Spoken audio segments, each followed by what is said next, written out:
Jagrative. Jai Masters. What is joy? If somebody asks you, have you ever experienced joy? What is joy?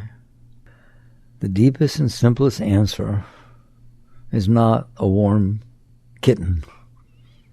That's not what joy is. Joy is an uplifting experience, waves of energy coming up freely inside of you. It's always going up. Joy doesn't go down. Joy goes up. And it's very beautiful. It's a wonderful experience. It raises you. It is joyful. How's that? A decent definition of joy, okay? It's an experience. It's an experience you have. Out here, the pillow, the thing, no. It is something you experience inside. That's what joy is. It is an inner experience of upliftment. So that's a simple beginning of a spiritual discussion. From there, you can say, why do I feel joy? Not what is joy.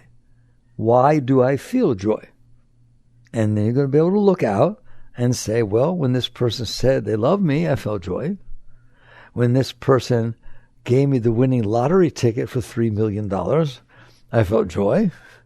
When the baby came out, I felt joy. On my wedding day, which was just this beautiful thing, I felt joy. When my father told me he was proud of me that I graduated, I felt joy. Okay, fine. So there are things outside that when they happen, they make joy happen inside. Fair enough? But the joy is not your father saying, I'm proud of you. What if you didn't like your father? What if he treated you really, really badly? All of a sudden he shows up at your graduation and you're freaked out. I'm so proud of you. No joy. So it's not the words. It's not that particular situation of what's being said. It's basically the combination of how you feel about what's happening outside. Let's go straight. How you felt to begin with about what's happening outside before you felt the joy. What if your ex-husband shows up with his or her new spouse and you're a terribly jealous person and they show up and they say something nice? They ain't going to do it. We already went so deep. You guys are wonderful. You can go home now because you understand what's going on.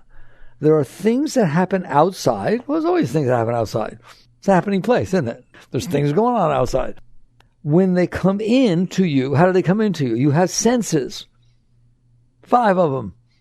If you didn't have them, it wouldn't matter what they said. You wouldn't hear it. You wouldn't see it. You wouldn't feel it. They come in because you have senses. Get that straight. If you didn't have senses, if the body didn't gift you with these 5 senses, you don't know there's a world out there at all. Isn't that neat? So obviously that's not going to do anything. So the sequence of offense is something happens outside, it comes in through your senses, and for some reason, it either creates joy, it creates depression, sadness, heavy, or it doesn't do squat, like the lines on the road you drive past all day. They don't do anything. They're coming in. Look how easy it is. That's what's going on, isn't it? Now the question becomes not, why do events happen outside? Events always happen outside. Right now, how many events are happening on the planet Earth? Everywheres. They're happening everywheres. But the only ones that affect you are the ones that come in through your senses. Why do they have the effects they do? Now we've figured out what's happening.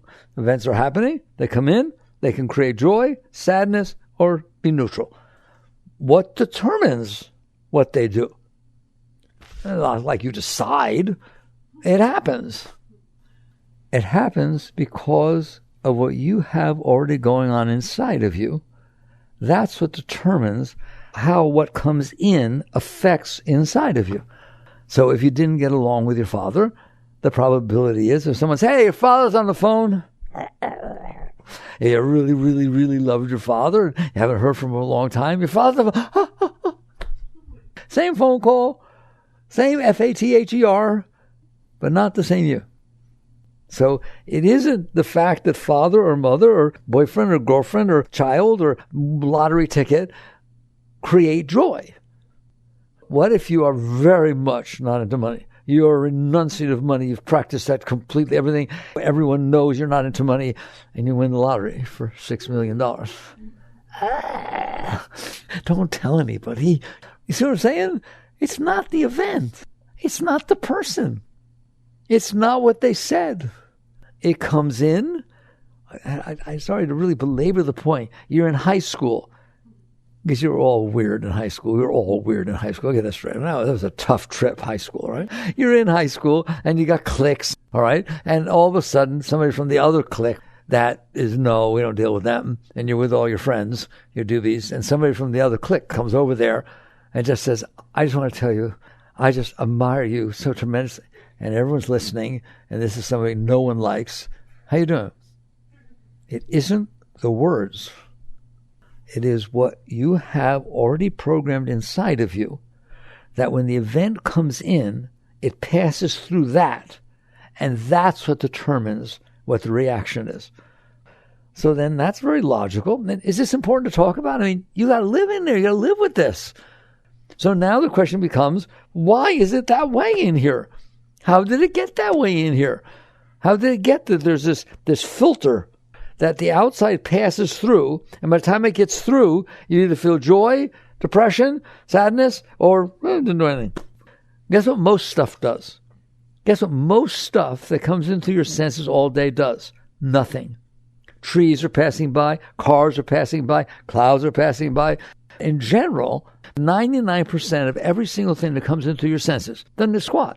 It's just something you experience. It just passes through. Doesn't leave impressions, doesn't freak you out, doesn't do anything. That's pretty neat to know, right? But there's that 1% that comes in that does do things, doesn't it? That's serious things. What is that about? Where does the veil come from? That veil that things pass through. It comes from your past. V.F. Skinner said, man is the sum of his learned experiences.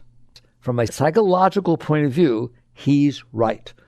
Your psyche, this veil, has been programmed by your past. If you liked things in your past and something similar to them happening now, I guarantee you get excited. If you did not like things in your past and something similar is happening now, I guarantee you get scared. This veil, not you. You are not the sum of your learned experiences. You are the one in there that notices your psyche is the sum of your learned experiences. You're the one that notices you got these issues that some things turn you. You do know things turn you on and turn you off, don't you? You're aware. You notice it. Who? You. So there's the difference, right? Because I'm talking about the consciousness, the awareness. That's who you are. If something comes in and makes you feel sad, you noticed. Otherwise, who cares? If something comes in and makes you feel love, you notice. Who does? Is it the same you in there that notices it made you feel sad, that notices it made you feel happy? There's one in there. You're not bifurcated. Here's the part that knows happiness, and here's the part that knows sadness. No, it's the same consciousness that says, wait a minute, I was doing so well until you said that. Now I'm doing terrible. How do you know how you were doing before I said it? And how do you know how you're doing after I said it? Because you are a conscious, aware being, and you're conscious, aware of what's going on in there. So for the rest of this discussion, let's get straight. That's who you are, not the psyche. You are not the psyche. The psyche is just impressions that got left from your past, and they're strong. We saw what they can do. They're strong impressions, and basically they get hit because stuff comes in, and then that's what you experience. What you experience, not who you are. So it's not true that man or woman are the sum of their learned experiences. They are this consciousness that is aware that the psyche is the sum of your learned experiences. So Skinner's not wrong. You watch the sum of your learned experiences, don't you? Somebody says something to you 2 hours ago that you didn't like. I want to know what it's like when they show up 2 hours later. It's still going on, isn't it? You get all upset. Now you understand everything.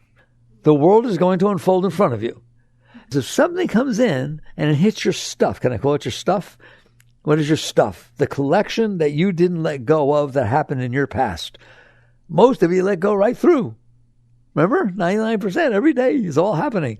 You don't have a problem with it. Drive by a tree, see the tree. See it tomorrow, see a tree.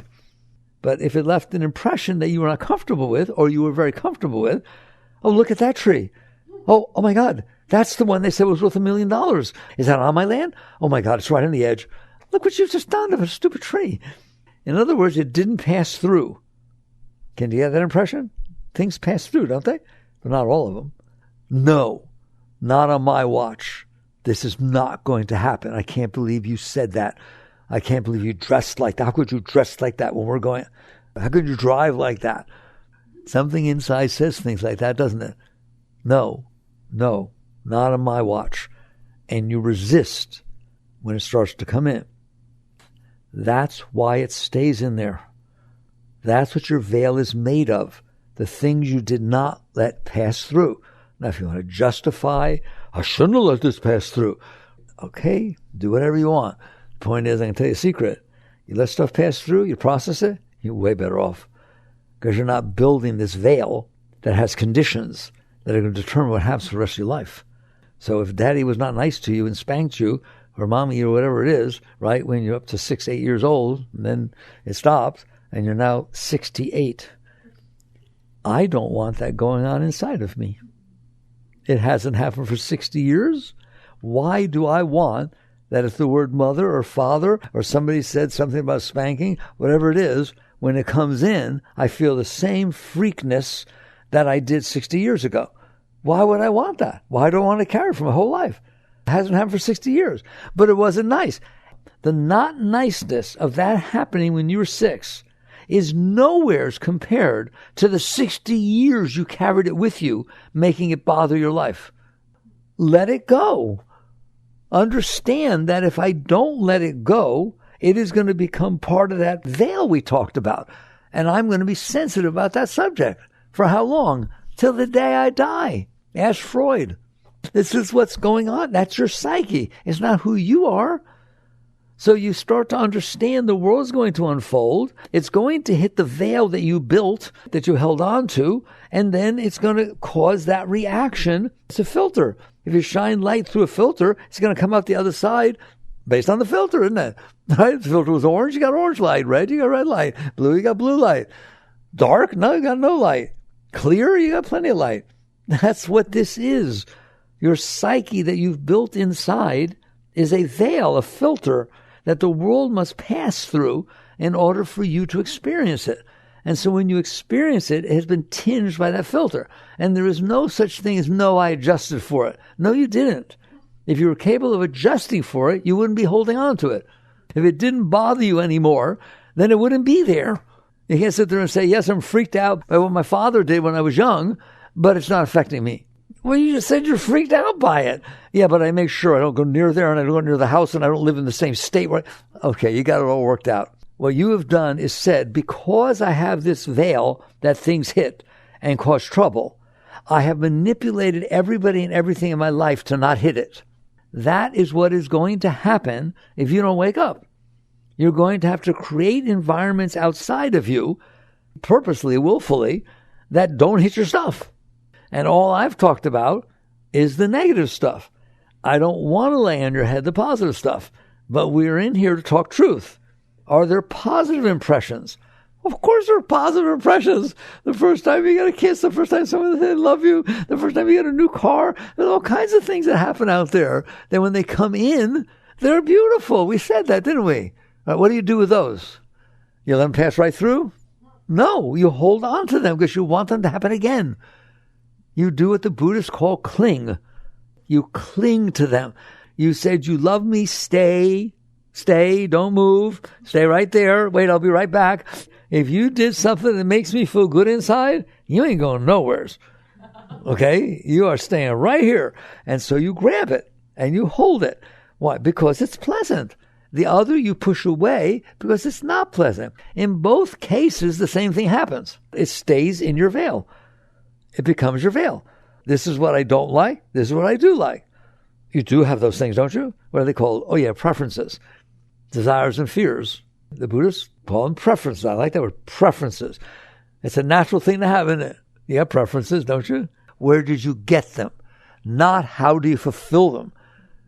Where did you get them? You got them from your past experiences. There are no preferences that you have that are not due to your past experiences. You only know what you've experienced, other than the knowledge of self, but we're not there yet. We'll talk about that a little later. But it turns out that you in there who's noticing has a nature. It's not just bland. I know it's not a light shines on it, doesn't know anything. There is a nature to self. But I don't want to talk about that yet. Most people don't know about it. They only know what they see. I'm watching the mind. I'm watching the heart. I'm watching the world. That's what my consciousness is doing. And if the world comes in and it makes a nice impression inside of me, I'm going to hold on to it. I'm going to use my will. Do you have will? Can you push thoughts around in there? Can you hold on to things?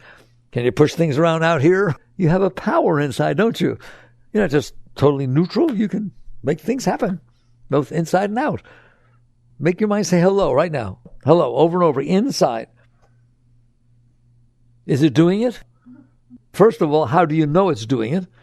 Because you're in there. And second, it did what you told it to do. How'd you get it to do it? How'd you get your mind to say hello? You used your will. You asserted will to make that happen. So you have this strength inside, and you use it to try to hold on to which made you feel good, and try to push away, keep it at a distance, that which made you feel bad. And if you don't know it yet, and most people do not know it, that is not a very intelligent thing to do with things that bothered you. Keep them inside. I got there in a new book. I just looked at it. I said, my God, if you're going to store every single thing that bothered you inside of you, guess how you're going to be? Bothered. It's not neutral, right? If somebody says something or somebody does something at any point in your life and you didn't like it, and so you resist it, where do you think it went? It stayed inside your psyche, subconscious, conscious, I don't care. It stayed inside your psyche. And it went down into your heart. It went all the way down through the system, your energy system. Yogis understand that. There's energy in there. And you built these patterns, these samskaras, these blockages, because you pushed away that which you didn't like. And we do it all the time. It's instinctual. I don't like what you said. I don't like what you did. I don't like what you look like. I don't like this. I don't like how you talk to my boyfriend. And so you stored inside that which is going to make you sensitive if it ever starts to happen again. If you just see the person again, it hurts. It brings its stuff back up. And somehow you think that's okay. Somehow you think that means, oh, I don't want to see this person anymore. I know how to fix this. Don't see the person anymore. Okay. Boy, how many got on your list? Okay. You may keep a bucket list. I want to know the not bucket list. What you don't want to see again. You got one of those, don't you? So this is what you've done. I don't know. I won't belabor the point. I should. Because it's the silliest thing in the whole world. Storing inside of you that which bothered you is a non-starter. All you're going to do is be bothered by it later. You could be alone in your house with nobody around and be bothered by something that happened 3 years ago. You did that. You did do it. The event happened, no question. Nobody's questioning that. But the fact that it's still in there is something you did with will. Doesn't mean you should feel guilty. We're not talking about that. It's not blame, shame on you. It's not that. It's just reality. The reality is, if you didn't store it, it would be over when it's over. But if you do store it, it's not over when it's over. And it keeps coming back up, doesn't it? So you eventually reach the point where here we're on the essence of spirituality, which is you realize, yeah, this is what I did, okay, my whole life. I pushed away that which was uncomfortable to me, that which hurt me, that which I didn't like. And so now it's stored inside of me, and it's making up what's called my self-concept, my concept of self, how I think about myself. You know what your concept of self is? I'm the person who likes this, likes that, doesn't like this, likes it. That's your self-concept. So at some point, we've now laid the groundwork for what do you want to do with your life. You have two choices. One, try your best to manipulate the world around you, people, places, and things, so that it doesn't do what hits your stuff, and so it does do what makes your stuff feel good. Be conditioned by what you've conditioned yourself. What was that? It was the 60s, there was a song. He just dropped in to see what condition my condition was in. Okay? That's what you did, man. That's what you're doing all the time. You're dropping in to see what condition your condition is in. And if it doesn't feel comfortable, you're walking away, you're yelling at somebody, you're closing down, you're getting depressed. You're doing something in there because this is not good. This did not make me feel good. So one life you can live for your entire life is identifying with these likes and dislikes and preferences and pains and hurts and happinesses and so on that you collected inside yourself, and then manipulating the world to where people, places, and things are the way you want them to be. And we all do that, don't we? It seems so logical. That makes me happy. That makes me sad. We don't say why. We say, good, let's get it. We don't say, why is that happening inside of me? We sit there and say, okay, keep it. Stay away from that which makes you feel bad. Suppress it, push it away, yell at everybody. Just get away from me with your stuff. And the other is, I want it, I'm going to grab to it, and here you are in there doing one of those two things, and you'll struggle your whole life, right? Find Mr. or Miss Right. You better keep them. You better work on it. You better make sure they still like you. You better. People say, well, I'm insecure in my relationship. Of course you're insecure in your relationship. If it doesn't go exactly you want it to go, you get hurt. You feel pain. You feel disturbed. You're afraid you're going to lose it. So you basically understand what's going on. That's one life you can live. The other life you can live is, if it's all because I stored this stuff inside of me, maybe I shouldn't be storing this stuff inside of me. That's a spiritual life. Now you understand a worldly life. Nothing wrong with it. You're out there in the world grabbing, manipulating, controlling, complaining, etc. The other life is inside.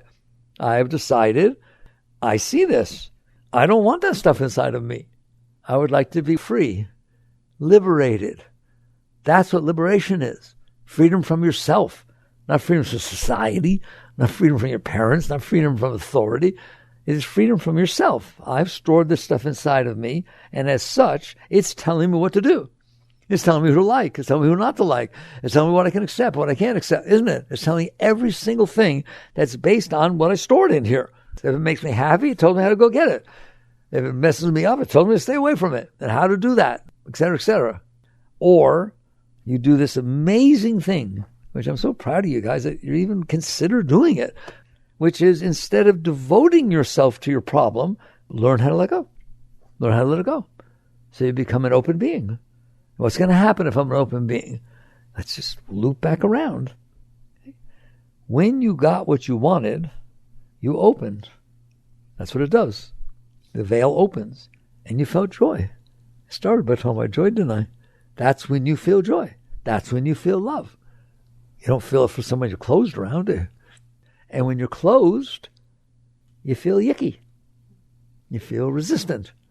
You feel closed. So instead of trying to find things that will make you feel open and make sure you don't find things that make you feel closed, how about getting rid of the veil? It's the whole way. I don't want that veil in there. Well, don't have the veil in there. Nothing will close me. Well, what if somebody says something that's not so nice to you? I stay open. I stay open. Why? Because I like to feel the joy. I don't know about you. I'd rather feel the joy than get all upset because somebody said something. There, it's that simple. But what if what they say, I don't care. I'm not going to trade off what they said for my joy. How about you?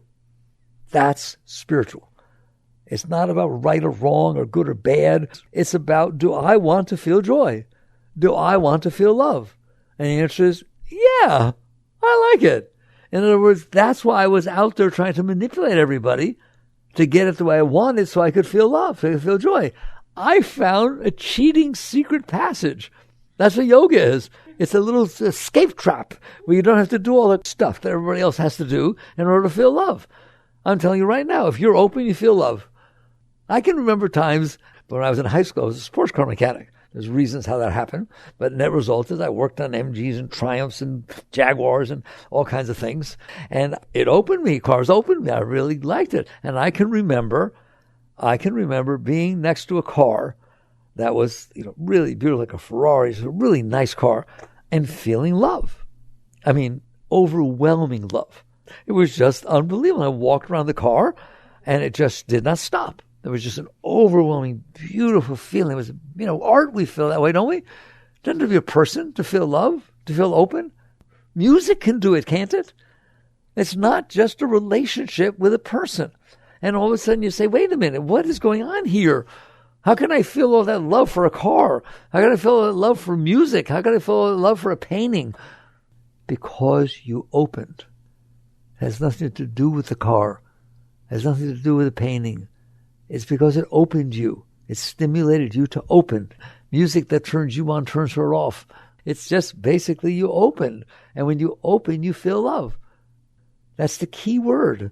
Open is more important than the word love. Because if you close, you don't feel it. If you open, you do. So instead of trying to seek love, why don't you seek openness?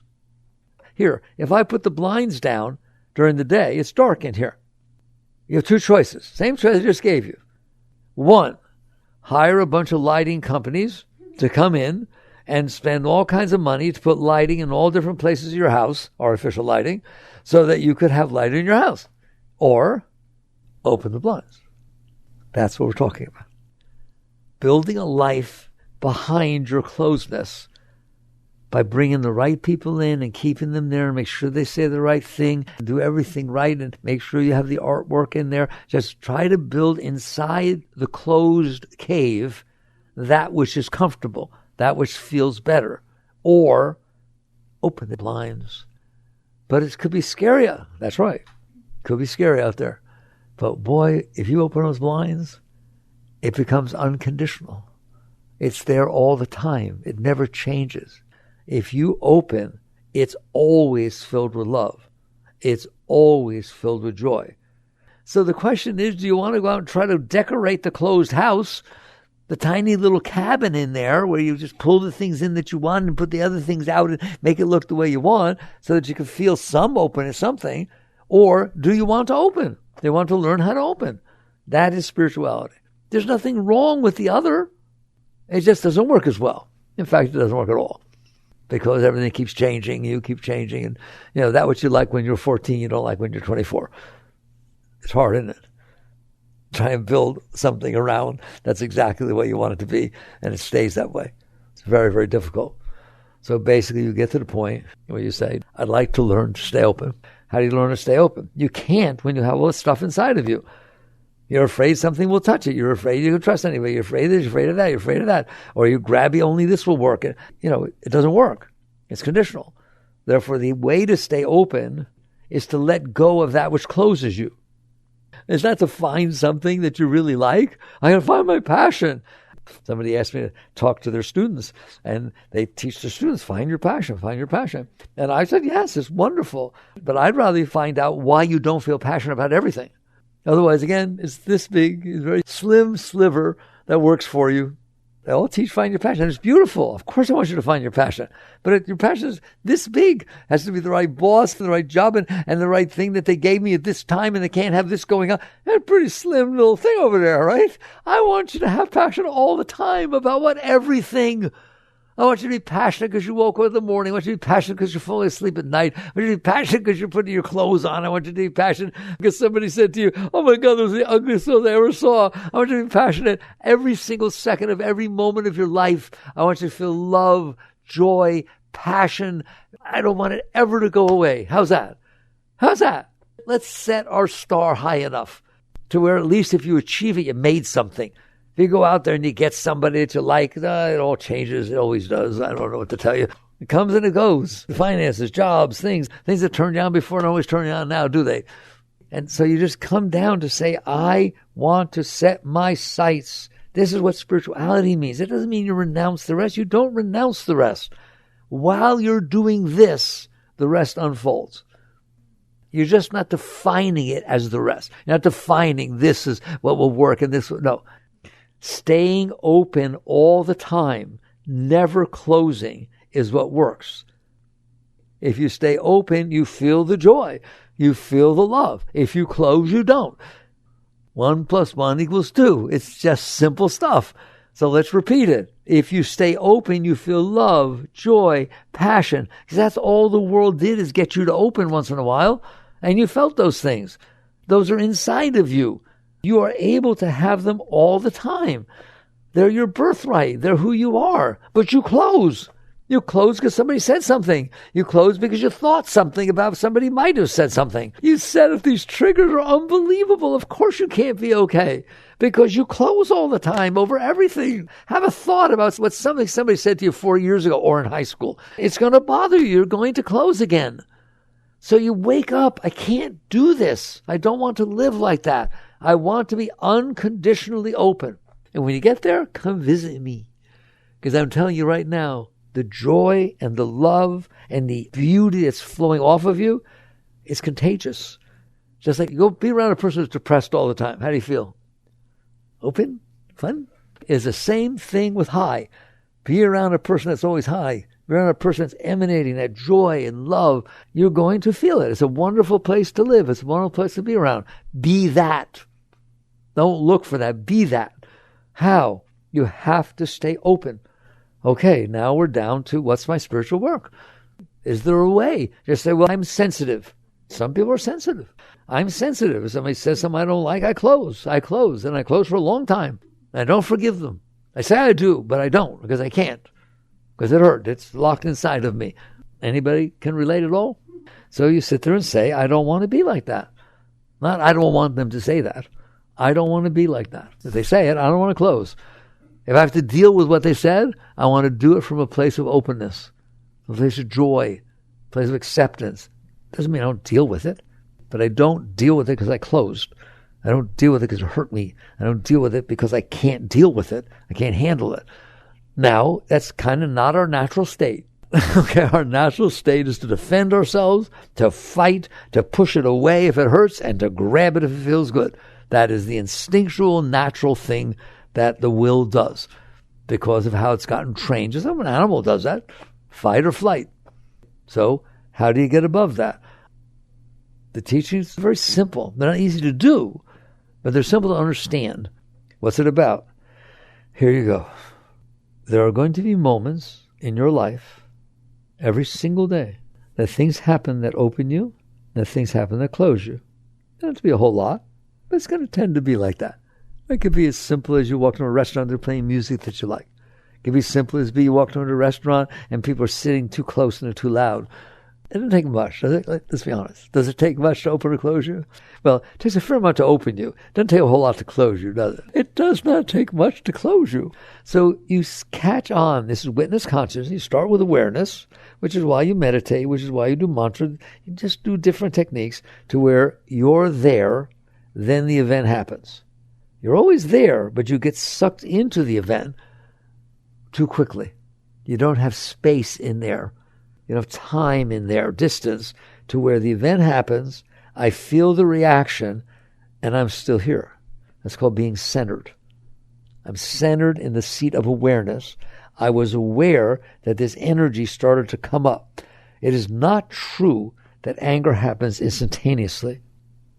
Maybe to somebody who's never meditated or never worked on themselves, it's gone before they have a chance. But you aren't that.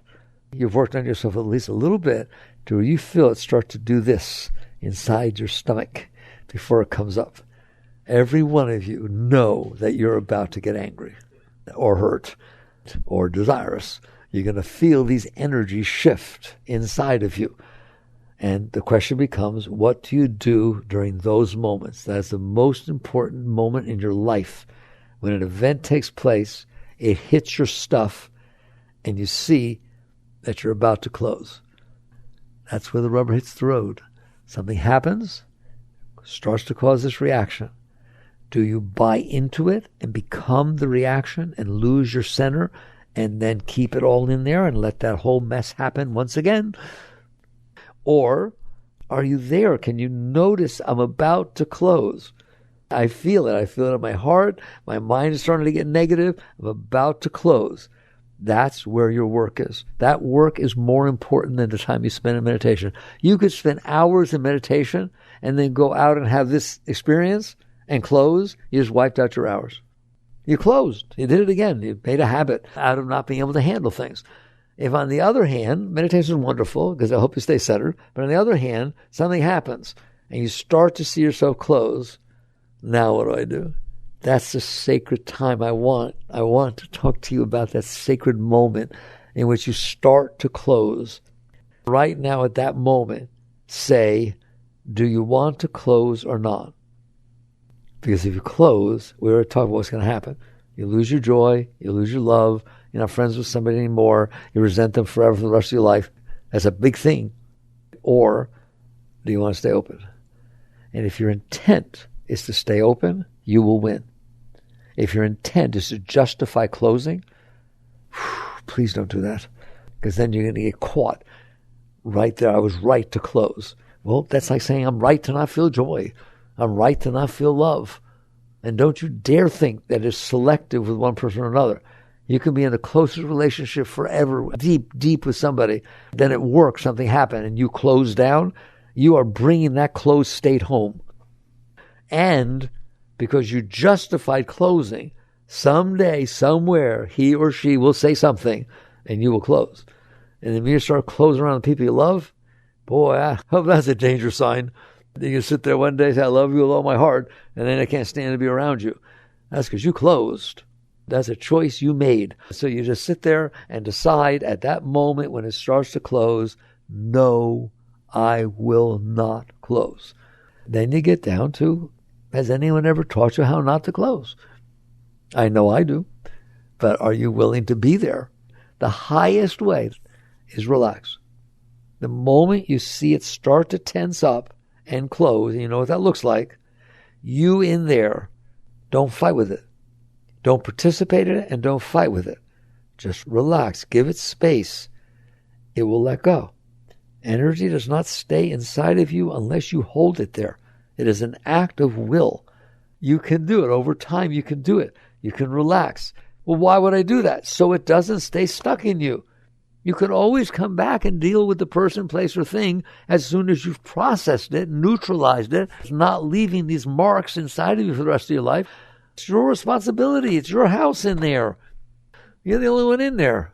And so you decide, I'm going to relax. I'm going to let go. All right, what happens if I can't relax? Okay, let's start with positive thinking.